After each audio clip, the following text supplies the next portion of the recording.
Krishna devotees, so sorry I'm late. Jaya Radha Madhava Kunja Bihari Radha Madhava Kunja Bihari Gopijana Vallabha Girivaradari Gopijana Vallabha Girivaradari Yashodanandana Brajajana Ranjana Yashodanandana Brajajana Ranjana Yamuna Tira Vanachari Yamuna Tira Vanachari Yamuna Tira Vanachari Yamuna Tira Vanachari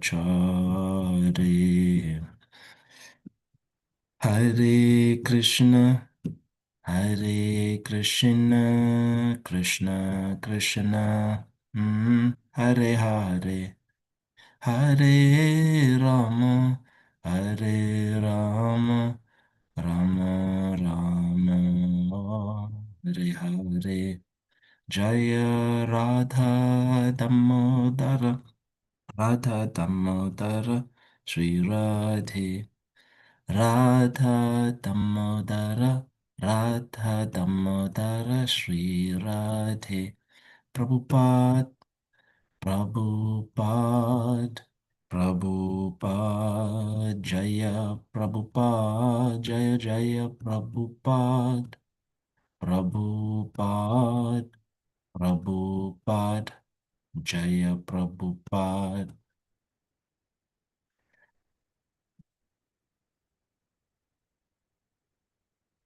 Om Namo Bhagavate Vasudevaya Om Namo Bhagavate Vasudevaya Om Namo Bhagavate Vasudevaya Narayanam Namaskritam Naram Chaiva Narottamam Devim Saraswatim Vyasam Tato Tato Jayamudirayat Nashtapraishva Bhadreshu Nityam Bhagavata Sevaya Bhagavatutam Shloke Bhaktir Bhavati Naishtiki.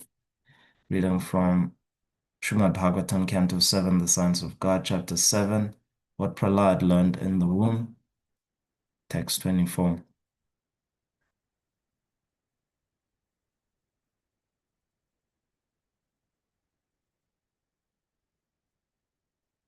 Anvaya Vyatirekena Vivekeno Shatatmana Swargasthana Samamnayair Vimrishadbhir Aswatairahi Anvaya Vyatirekena Vivekeno Shatatmana Swargasthana Samamnayair Vimrishadbhir Aswatairahi. Would anyone like to try to read the verse? Anvaya Vyatirekena Vivekeno Shatatmana Swarga Stana Samam Nayar Vimrishad Bir Asat Varahai. Thank you, Prabhu. Anyone else?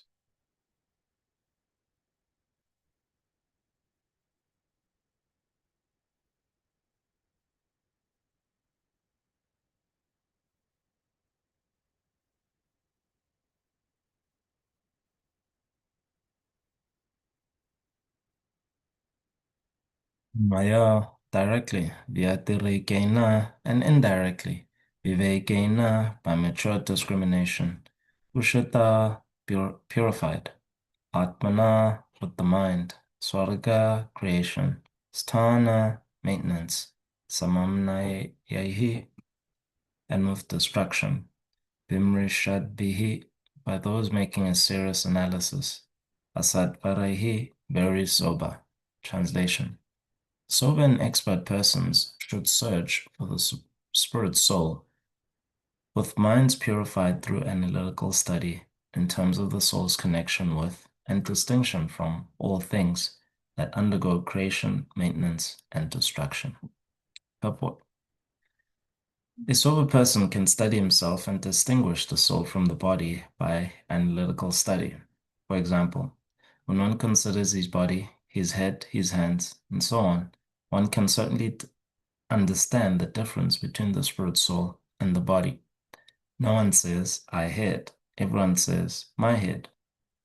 Thus, there are two entities, the head and I. They are not identical, although they appear to be one conglomeration. One may argue, when we analyze a body, we find a head, hands, legs, a belly, blood, bones, urine, stool, and so on. But after everything is considered, where is the existence of the soul? A sober man, however, avails himself of this Vedic instruction. Yatova imani bhutan Yatova imani bhutani jayante yena jatani jivanti yatparayanti yatparayantya vishang vishanti tadvijigyasasva tad brahmeti. Thus he can understand that the head, hands, legs, and indeed the entire body have grown on the basis of the soul. If the soul is within, the body, head, hands, and legs grow, but otherwise they do not. A dead child does not grow up, for the soul is not present. If, excuse me,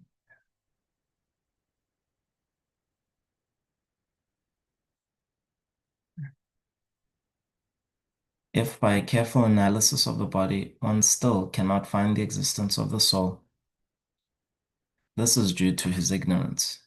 How can a gross man fully engaged in materialistic activities understand the soul, which is a small particle of spirit, 1/10,000th the tip of a hair?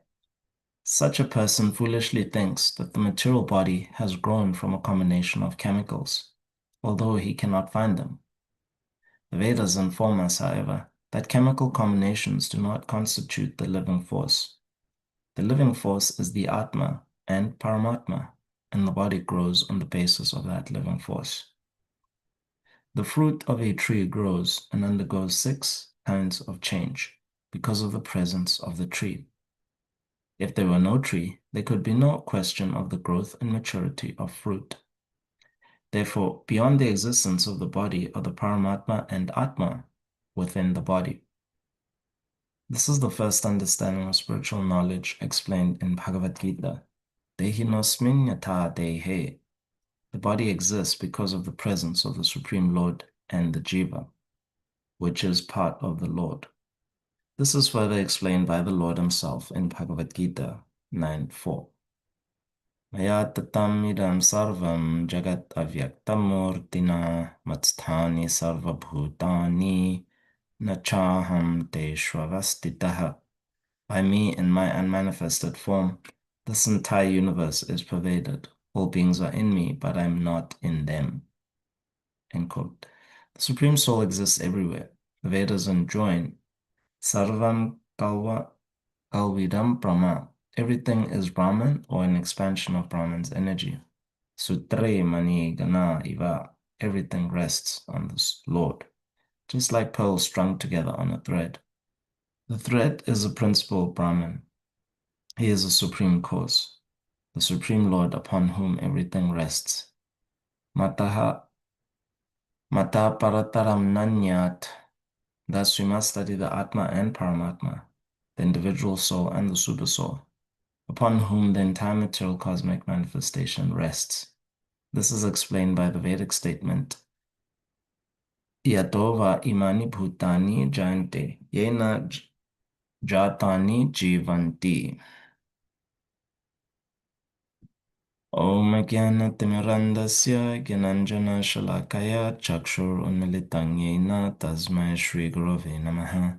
Namo Om Vishnu Padaya Krishna Prashtaya Bhutale Shumate Bhaktivedanta Swami Niti Namine Namaste Saraswati Deve Gauravani Pracharine Nirvishesha Shunyavadi Paschatya Teshatarine Jai Shri Krishna Chaitanya Prabhu Nityananda Shri Advaita Gadadhara Srivasari Gaura Bhaktavrinda Hare Krishna Krishna Krishna Hare Hare Hare Rama Rama Rama Hare Hare Anvaya Vyatirekena Vivekeno Shatatmana Swargasthana Samam Nair Vimrishadbir Asutai Raihi.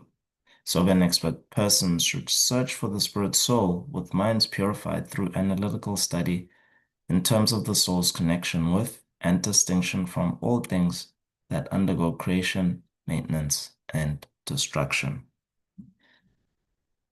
Mahajan Prahlad is explaining where his bhava comes from. The mood of Prahlad Maharaj is always to think of Krishna and never forget him. So intense was his meditation on the Lord's pervasive love throughout his entire existence. He could see the Lord not only in the pillar from whom the Lord came from and protected him from the wrath of his own father. He could see the Lord protecting him when he was thrown off a cliff. The poison that he was fed, he actually saw it as an opportunity to make an offering. And he accepted that as prasadam, and therefore the poison didn't actually take effect. So Prahlad could see the love of his Supreme Father everywhere. And this analytical knowledge that he was taught by his spiritual master Narada Muni actually gave rise to bhava. So analysis in bhakti to assume the posture of a jnani when the bhakti yogi assumes the posture of a jnani, seeing the ontology of the Lord, how the Lord is actually existing everywhere, how his mercy exists everywhere. This should be the preoccupation of the Kripa Siddhas. So we know that there's two types of recipients, or at least there's two types of perfected beings. There's the Nitya Siddhas, who are eternally liberated, and they appear wherever the Lord appears in the creation, wherever the Lord reenacts his eternal pastimes to attract his separated parts back under his shelter. So these are the Nitya Siddhas. And then there's the Kripa Siddhas. Those would be most of us on this call. We received our perfection is that we are determined to go back to Godhead. So the Kripa Siddhas received the mercy of a devotee, and through that mercy of a pure devotee, through parampara, appearing in parampara, they perfect their lives and they go back to Godhead.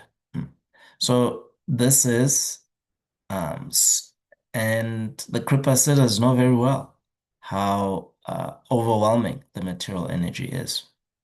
So to assume this posture of analyzing, looking at how the Lord's mercy is pervading everywhere, how it's pervading your life, looking at the spirit souls when you're trying to present a book, Prabhupada's book to them, or you're trying to give them prasadam, looking at them as, oh, these are actually dormant devotees. So we use the terminology non-devotees, but in fact, everybody is actually a son and daughter of the Lord. The Lord claims everyone. And so viewing them as, yes, this one has potential. They're actually a dormant devotee.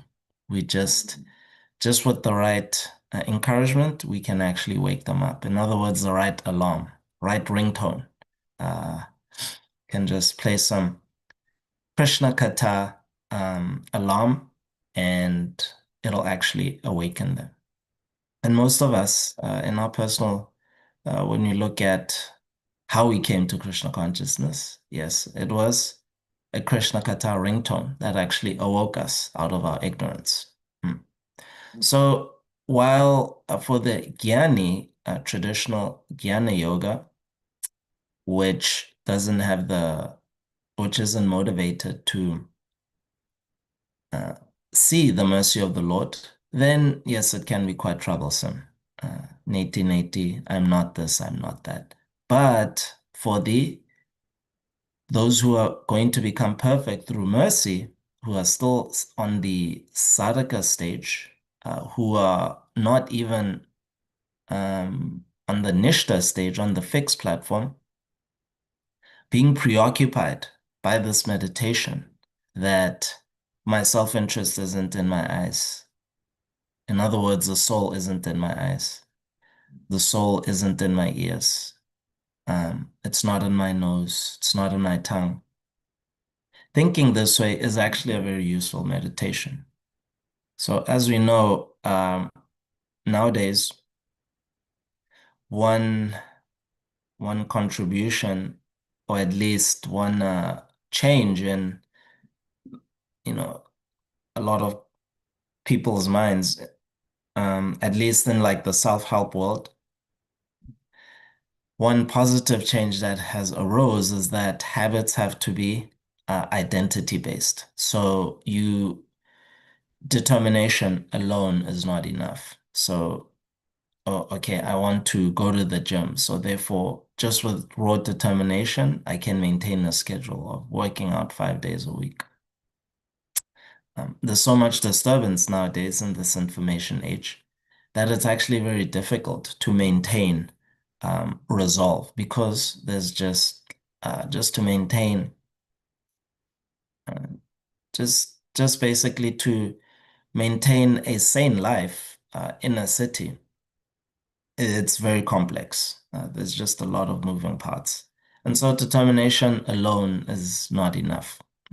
So one change that has occurred is authors are now writing that you descend to basically what you succumb to, you descend to the level of your system. So a lot of your success depends on you engineering your immediate environment. So creating a favorable atmosphere. So for example, with chanting, although chanting is free from you don't have to follow any hard and fast rules, but if you create a safe space in your home, where you can actually just sit down and chant, uh, and that safe space, there's a picture of Krishna, picture of Radha Damodara Prabhupada, and then you can uh, switch on some either incense or, a diffuser. Just make it a very favorable, then it's actually easier to chant. But if you have your computer on, and then you're receiving notifications from your phone, you can hear those notifications. You can see your emails coming in. Uh, if you're chanting with this kind of stimuli, it's very difficult to actually focus. So in the same way, with with what Prahlad Maharaj is teaching his friends here is, if you're trying to cultivate something, you're trying to add a positive activity, right? So this is the Pavriti Marga. Um, you're trying to do something that is actually going to be beneficial. And in doing that, you also have to weed. You have to remove the things that are a disturbance, right? So part of neti neti is to actually see that, okay, why is it that I'm struggling to give up watching YouTube videos, or just movies, for example? Why is it that I have a tendency to take shelter of sweets, and overeat on sweets? Why is it that I have a tendency to, when I'm feeling overwhelmed, then I just listen to mainstream music, which has all sorts of profanities and graphic lyrics? Or, yeah, so there's different types of disturbances which the sadhaka, the person who's trying to follow in the footsteps of Prahlad Maharaj, to always remember Krishna and never forget him. These are, in trying to actually get rid of this, and a useful meditation is what Prahlad Maharaj has proposed here, is that try to see, okay, I'm misusing my senses uh, in these habits, these unwanted habits in my practice of bhakti. Um, I misuse of my senses. So instead of me watching Little Krishna, the videos, or watching the Mahavatar Narasimha movie, I'm using it to watch something else, right? So I know that I could actually use my senses in the right way, but I'm not using it in the right way, right? So useful meditations to ask yourself is, okay, is the soul actually in my eyes? Is that where the soul is? And the answer is no. Yes, the soul is actually not in my eyes. So where is the soul? Uh, so the sadhaka knows the soul is in the heart. Mm. So now you ask yourself is that, okay, the soul is in the heart. So why is it that, what do I actually want to feel? Mm. What do I actually want to feel? And this is where uh, um, I guess the utility of jnana, or the utility of empirical analysis, comes in for the bhakti yogi, is that the bhakti yogi is trying to educate their emotions. So education um, that's just external just results in the ability to verbalize it. So education, um, but that's education that's internal leads to transformation. Educational that's external leads to just verbalization. So this framing, um, Chaitanya Charan Prabhu quipped it. So let's think about it. Okay. So just being able to quote the Bhagavad Gita when it's time to give class, just being able to say something really catchy when you're distributing books, when you're trying to explain to a new person at a kirtan program about Krishna consciousness. This is a very nice service. But now when the program ends, when the service ends, and it's just you, and on the one side, there's the temptations of, okay, yes, now I can get some relief and either settle back into old recurring habits, or there's Krishna. In other words, to even remember Krishna when no one is watching. So one who has, um, so this is where the analysis can actually help you to actually see that, to ask yourself if Krishna is in the senses that you use in unwanted habits. So as the example I gave with watching YouTube videos or other mainstream content, is Krishna in my eyes when I'm watching this? Is Krishna in my ears? I mean, sorry, am I in my eyes? Is the soul in my eyes? Is the soul in my ears? And if it's no, then okay, then the next question is in my heart. Then okay, I am in the heart. So now now is my self-interest in actually using my senses in this way? So if I'm not in those senses, the soul isn't in those senses, then why is it that I'm persisting to use them in a way that causes forgetfulness of Krishna? Hmm.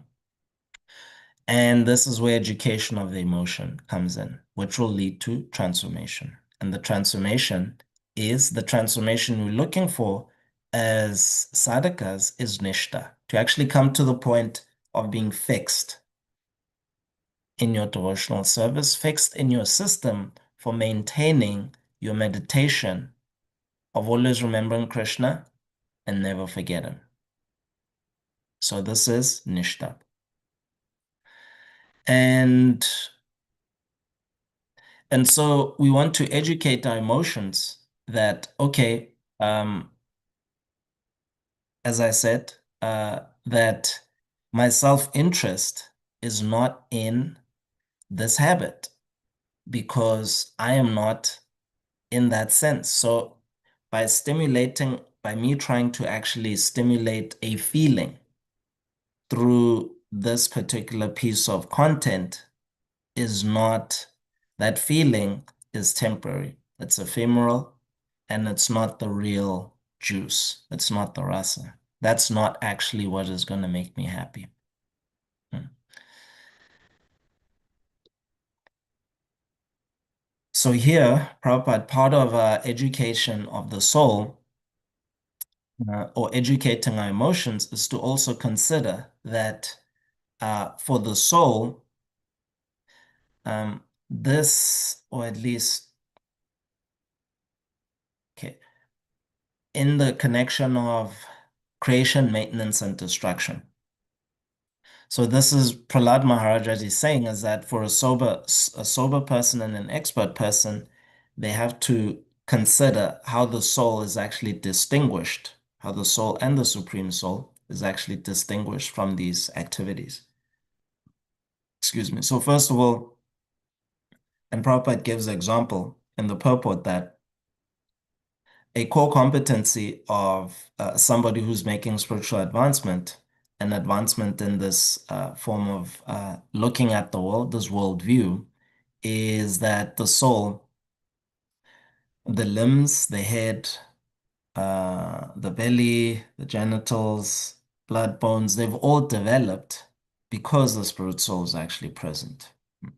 And as we read in previous verses, Prabhupada also pointed out is that um, part of the part and understanding that comes with a part and parcel of this finding out and distinguishing the soul from the body.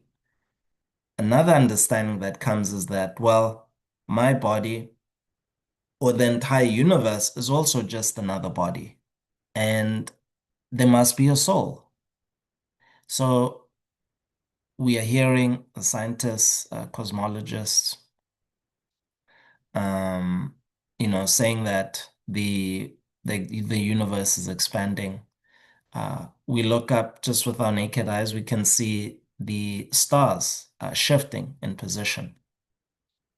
Um, so all these changes that are actually observable to the naked eye, as well as with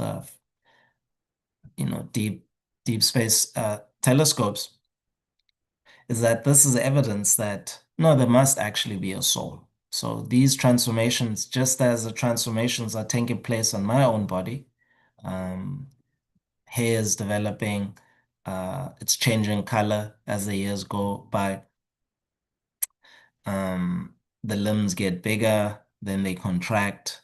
Muscles get bigger, then they contract. All of this is happening because the soul is actually present. And so then the next thing is then, okay, uh, the universe, the entire everything. So even in your immediate situations that, okay, if you're living in a small town like us here in State College, I think it has like 120,000 residents. Then there's actually controllers. There are administrators who are making the trashes and clearing itself. Where's it going? Uh, you can't just say, oh, it's just automatically disappearing. Um, you can actually see that there are garbage collectors.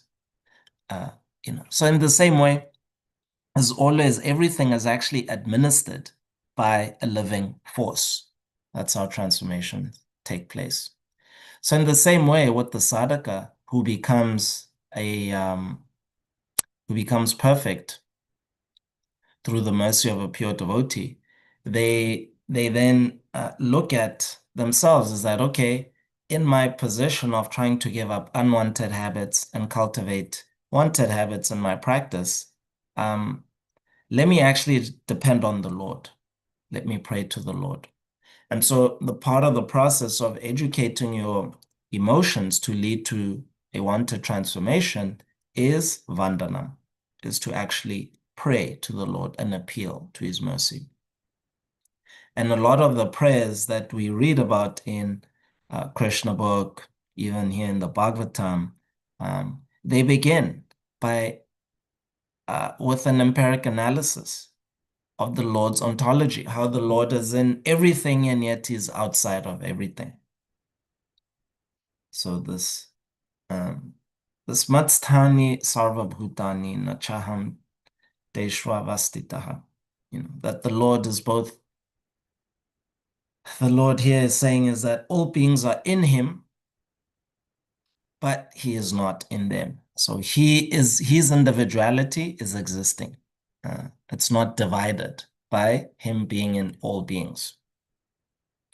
It's actually whole. As a supreme whole, he has his own place, he has his own friends, he has parents, um, he has elders, he has enemies, the Lord, uh, who actually, and those who actually give him a good fight, uh, we find out that they're actually his devotees. Only devotees can actually have sufficient strength to give the Lord a good fight, and therefore, um, and the Lord can actually be satisfied. So the Lord's personality is not divided by his ability to pervade everything. Mm. So the devotees, when they're praying, they begin with this. And and basically, as you're reading the prayers, the bhava, the feeling, is one of gratitude, one of they are completely dependent on the Lord, and they are grateful that the Lord is just loving them this way. Father takes care of everything without even asking the children to actually recognize that he's doing those things. When the children actually recognize, um, then he is touched that yes, the children actually, I didn't do this for recognition. I'm just doing this because I love these children. But then when the children actually recognize and come to the father and say, "Oh yes, Dad, happy birthday. Thank you so much for all the sacrifices you're making." And they describe the actual sacrifice the fathers made, sacrificing your honor for our education, sacrificing your comfort for our education, staying faithful to our mother, and keeping her emotionally secure. He can even be a little surprised that, wow, these kids are actually seeing this, you know. So, yeah, and it actually increases the rasa. It sweetens the relationship. And the father, yes, thinks, oh, yes, it was all worth it. So with Krishna, he's never overburdened by maintaining the creation. Um, but when we actually pray and we recognize the energies of the Lord, how he's actually maintaining everything in detail, and the great devotees describe this in detail, then the Lord is very, very satisfied. It's very pleasing for the Lord. So in this light, we can read a little bit of Queen Kunti's prayers.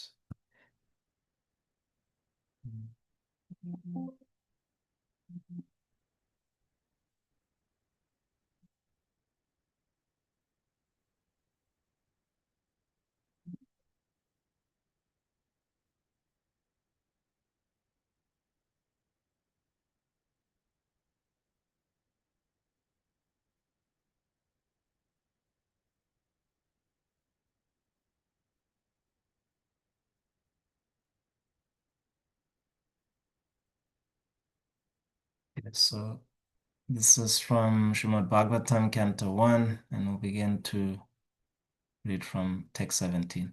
Thus say from the radiation of the Brahmastra, Kunti, the chaste devotee of the Lord, and her 5 sons, and Draupadi, addressed Lord Krishna as he started for home.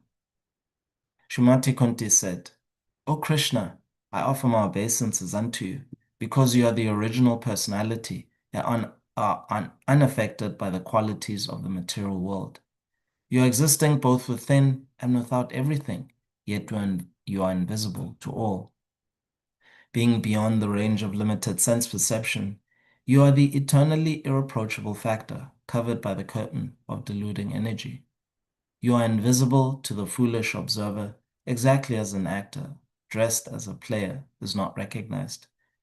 You yourself descend to propagate the transcendental science of devotional service unto the hearts of the advanced transcendentalists and mental speculators, who are purified by being able to discriminate between matter and spirit. How then can we women know you perfectly? Let me therefore offer my respectful obeisances unto the Lord, who has become the son of Vasudeva, the pleasure of Devaki, the boy of Nanda, and the other cowherd men of Vrindavan, and the enlivener of the cows and the senses. My respectful obeisances are unto you, O Lord, whose abdomen is marked with a depression like a lotus flower, who are always decorated with garlands of lotus flowers, whose glance is as cool as the lotus, and whose feet are engraved with lotuses.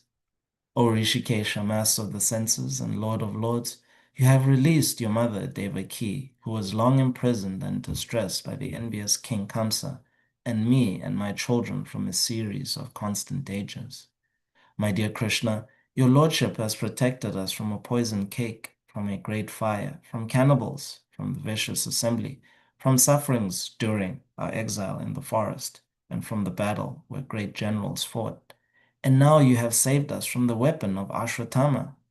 I wish that all those calamities could happen again and again, so that we could see you again and again. For seeing you means we will no longer see repeated births and deaths. My lord, your lordship can easily be approached, but only by those who are materially exhausted. One who is on the path of material progress, trying to improve himself with respectable parentage, great opulence, high education, and bodily beauty, cannot approach you with sincere feeling. My obeisances are unto you, who are the property of the materially impoverished. You have nothing to do with the actions and reactions of the material modes of nature. You are self-satisfied, and therefore you are the most gentle and our master of the monists. My lord, I consider your lordship to be eternal time, the supreme controller, without beginning and end, and the all-pervasive one. In distributing your mercy, you are equal to everyone. The dissensions between living beings are due to social intercourse. O Lord, no one can understand your transcendental pastimes, which appear to be human and so are misleading. You have no specific object of favor, nor do you have any object of envy. People only imagine that you are partial. Of course, it is bewildering, O soul of the universe, that you work, though you are inactive, and that you take birth, though you are the vital force and the unborn. You yourself descend amongst animals, men, sages, and aquatics. Verily, this is bewildering.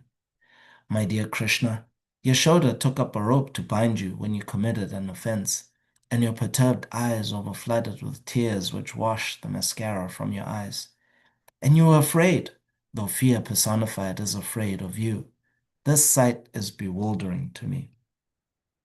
Some say that the unborn is born for the glorification of pious kings, and others say that he is born to please King Yadu, one of your dearest devotees. You appear in his family as sandalwood appears in the Malaya hills. Others say that since both Vasudeva and Devaki prayed for you, you have taken your birth as their son. Undoubtedly, you are unborn, yet you take your birth for their welfare, and to kill those who are envious of the demigods. Others say that the world, being overburdened like a boat at sea, is much aggrieved, and that Brahma, who is your son, prayed for you, and so you have appeared to diminish the trouble. And yet others say that you appeared for the sake of rejuvenating the devotional service of hearing, remembering, worshipping, and so on, in order that the conditioned soul suffering from material pangs might take advantage and gain liberation. O Krishna, those who continuously hear, chant, and repeat your transcendental activities, or take pleasure in others doing so, certainly see your lotus feet, which alone can stop the repetition of birth and death. O my Lord, you have executed all duties yourself. Are you leaving us today, though we are completely dependent on your mercy and have no one else to protect us, now when all kings are at enmity with us? As the name and fame of a particular body is finished with the disappearance of the living spirit, similarly, if you do not look upon us, all our fame and activities, along with the Pandavas and Yadus, will end at once. O Gadadhar, Krishna, our kingdom is now being marked by the impressions of your feet, and therefore it appears beautiful. But when you leave, it will no longer be so. All these cities and villages are flourishing in all respects because the herbs and grains are in abundance, and the trees are full of fruits. The rivers are flowing, the hills are full of minerals, and the oceans full of wealth. And this is all due to your glancing over them. O Lord of the universe, soul of the universe, O personality of the form of the universe, please, therefore, sever my tie of affection for my kinsmen, the Pandavas and the Vrishnis. O Lord of Madhu, as the Ganges forever flows to the sea without hindrance, let my attraction be constantly drawn unto you without being diverted to anyone else. O Krishna, O friend of Arjuna, O chief amongst the descendants of Vrishni, you are the destroyer.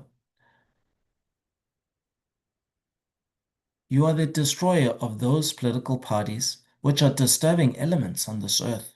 Your prowess never deteriorates. You are the proprietor of the transcendental abode, and you descend to relieve the distresses of the cows, the brahmanas, and the devotees. You possess all mystic powers, and you are the preceptor of the entire universe. You are the Almighty God, and I offer my respectful obeisances. So these are the prayers of Shumati Kunti Devi. So, so today, on this holy day of Akadashi, let us pray to Sri Sri Radha Damodar to see our self-interest not lying in the misuse of our senses, to see that as spirit souls, we are actually not our eyes, we are not our ears, but these are just simply instruments to be used in Sri Sri Radha Damodar's pleasure. Today, let us pray to Srimati Kunti Devi to actually help us, to that we can recite these prayers to Krishna with this feeling of complete dependence on the Lord, complete gratitude to the Lord, and in this way, we can deepen through gratitude. With this feeling of gratitude, our emotions can be fully educated, and in this way, we can continue to follow in the footsteps of Prahlad Maharaj, in that we should always remember Krishna and never forget him. Hare Krishna. Are there any questions, reflections, or contentions?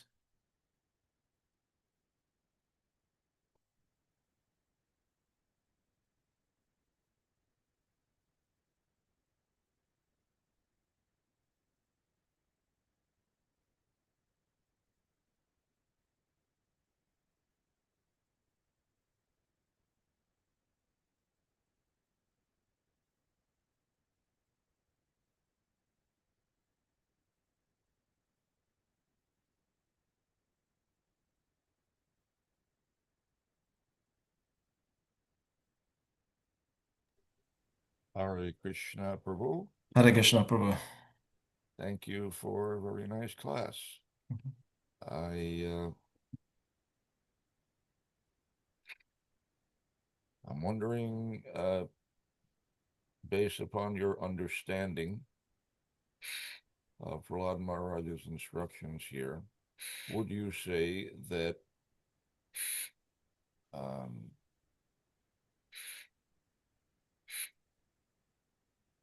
we are, as followers of Srila Prabhupada, that we are expected to actually um, employ the process of neti neti, or that the result of that process, which is the ability to distinguish between spirit and matter, is automatically arrived at just by the process of devotional service. Well, as Prabhupada Nugas, we are expected to read Prabhupada's books. And Prabhupada in his purports, Bhaktivedanta purports, um, to say that he didn't apply process, it's certainly very evident, self-explanatory in Prabhupada's purports, that he too, when writing and analyzing verses, he also applies discrimination, applies analysis. So he doesn't just speak from the perspective of bhava.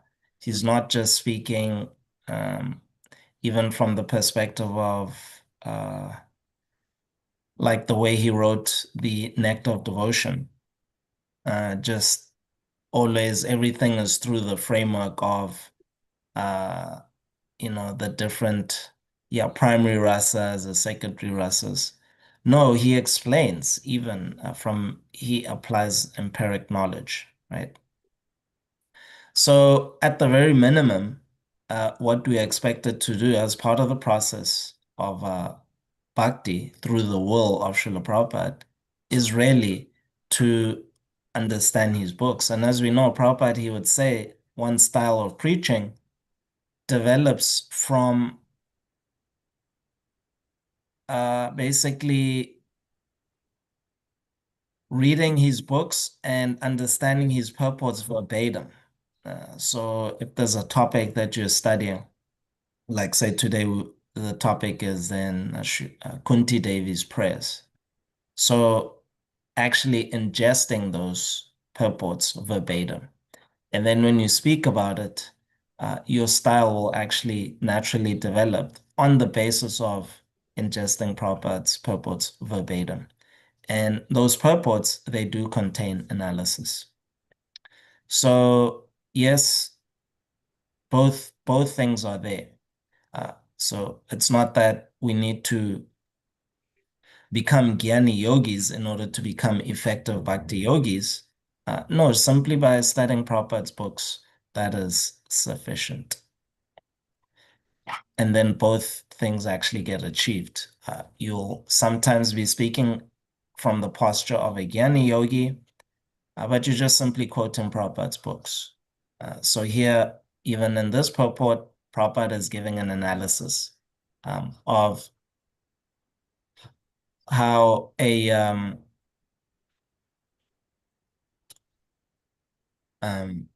how in the secular world, a pervasive, an infection, really, an infected way of understanding is to think that uh, the body has arisen from chemicals, and therefore it doesn't matter.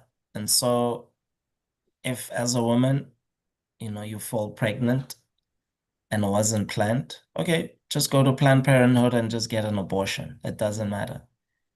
So under the plea of sense gratification, people are committing a lot of sins. And so analysis is actually required. Yeah. And so Prabhupada is giving the analysis um, that no, the spirit soul has actually developed from the limbs. He's not even, let's not even talk about becoming a devotee of Krishna. Let's just even talk about from the viewpoint of analysis. So this is, yeah, the preachers and, preaching um, as followers of Prabhupada. Uh, it's all mixed in. But ultimately, they're doing it as Prabhupada Nugas. Yeah, so a separate endeavor isn't required, but if you preach and you educate, as I said, your emotions with Prabhupada's purports, then it automatically, both things actually occur. Is that a satisfactory answer, Prabhu? Yes, Prabhu, thank you. Another question, if I may. You mentioned dependence upon Krishna, and I think that the value of understanding our dependence upon Krishna is that um, one value, at least, is that it fosters remembrance of Krishna. Um, and in contrast to this, Srila Prabhupada has described how um, industrialization uh, fosters a forgetfulness of Krishna, that it encourages godless life. Um, and I'm wondering, can you describe some ways in which that mechanism may work? How is it that an industrialized society leads to godlessness? Hmm. So the consciousness that Prabhupada describes in today's purport is that this idea that life can actually be created through chemicals. This is what this kind of conception is basically at the heart of industrialization, right? So that man can actually create life. And if man can create life, then also man can go to other planets and conquer those planets. And then for example, with Ravana, we can actually subvert um, the process of going to the heavenly planets and just build a staircase to the heavenly planets. In the Bible, the Tower of Babel, the whole idea is to subvert the process of escaping Earth's gravity and become free. Yeah. So uh, civilization is measured, the advancement of a civilization, of a godless civilization, is measured through technological advancement. And the whole push for this technological advancement is to escape the laws of nature. So it's a whole process of subversion, right? So with mass industrialization, what happens is the um, the creeperness, which is everybody else, they're very miserly. They become miserly in their lifestyles. So they can only think uh, as far as paying the bills, and those they can't consider that, oh, the water actually comes from the earth. Like, we had 13 inches of snow. Okay, so why is the water that we drink in the earth, right? So the snow is it recharged the water table. So it's melting now that's slightly warmer, it's melting, it's gonna get seeped into the ground. And so a lot of the municipal water is coming from the earth. So if we have a lot of chemicals, if we are continuously if we consume big ag products and we encourage big ag. So I have a child, I have a son, and we encourage them to go for a career not in agriculture, for example, um, but a career in working in the city, not working with natural resources. Then it's one less embodied intelligence which can contribute to uh, to the environment not being poisoned and all this runoff, these big chemicals that are running off big these big corporatized farms, for example. Um, yeah, even in terms of the food that we eat, people consider, oh, it just comes from the grocery store, right? And food actually doesn't, it's not grown. So when there's a shortage of something or all these recalls that are happening, Kripanas aren't considering that. Why is it that there's so many recalls on different foods? Why is it that I can eat cherries in winter? It actually, or a mango. Um, so they don't actually question this. And so, because they all separated. So this is for the Kripanas.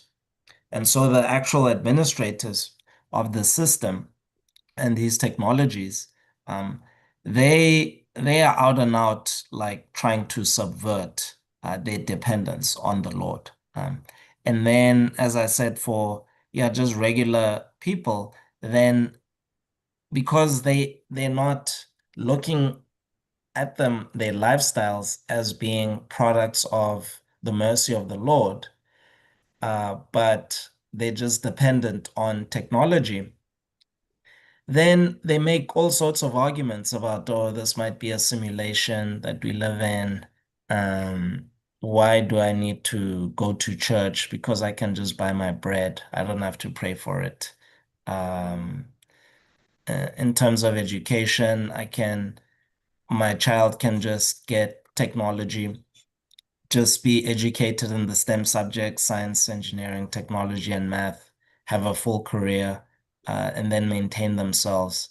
They don't really have to depend on the Lord and cultivate any kind of dependence on the Lord. Um, so, yeah, so when everything is industrialized, the labor is pushed into growing technologies and then just the regular folks, they just stay ignorant and they suffer. So and the suffering is in the form of just yeah, this idea that oh, I can just enjoy uh recreational sex without any consequence. Then people are getting mass abortions, a lot of women, or they take birth control pills, and then when these birth control pills are given to them very young, and then they have after effects when the girls become young women, and then they're struggling to like conceive. So this subversion has a lot of problems, but yeah, everybody just stays ignorant, and then they're wondering, oh, okay, why is my child autistic, or why is my child, uh, yeah, why is my child so angry?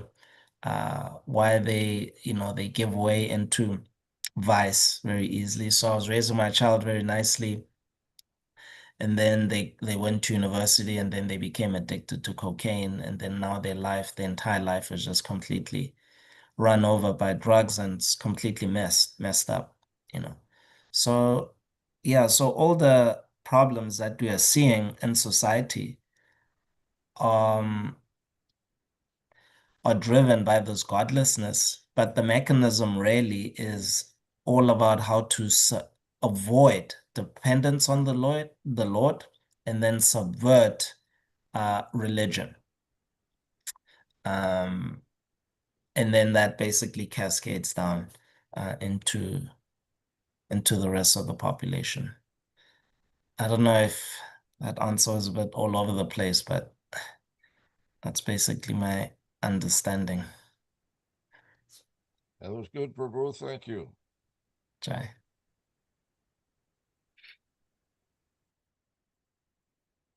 Any other contributions?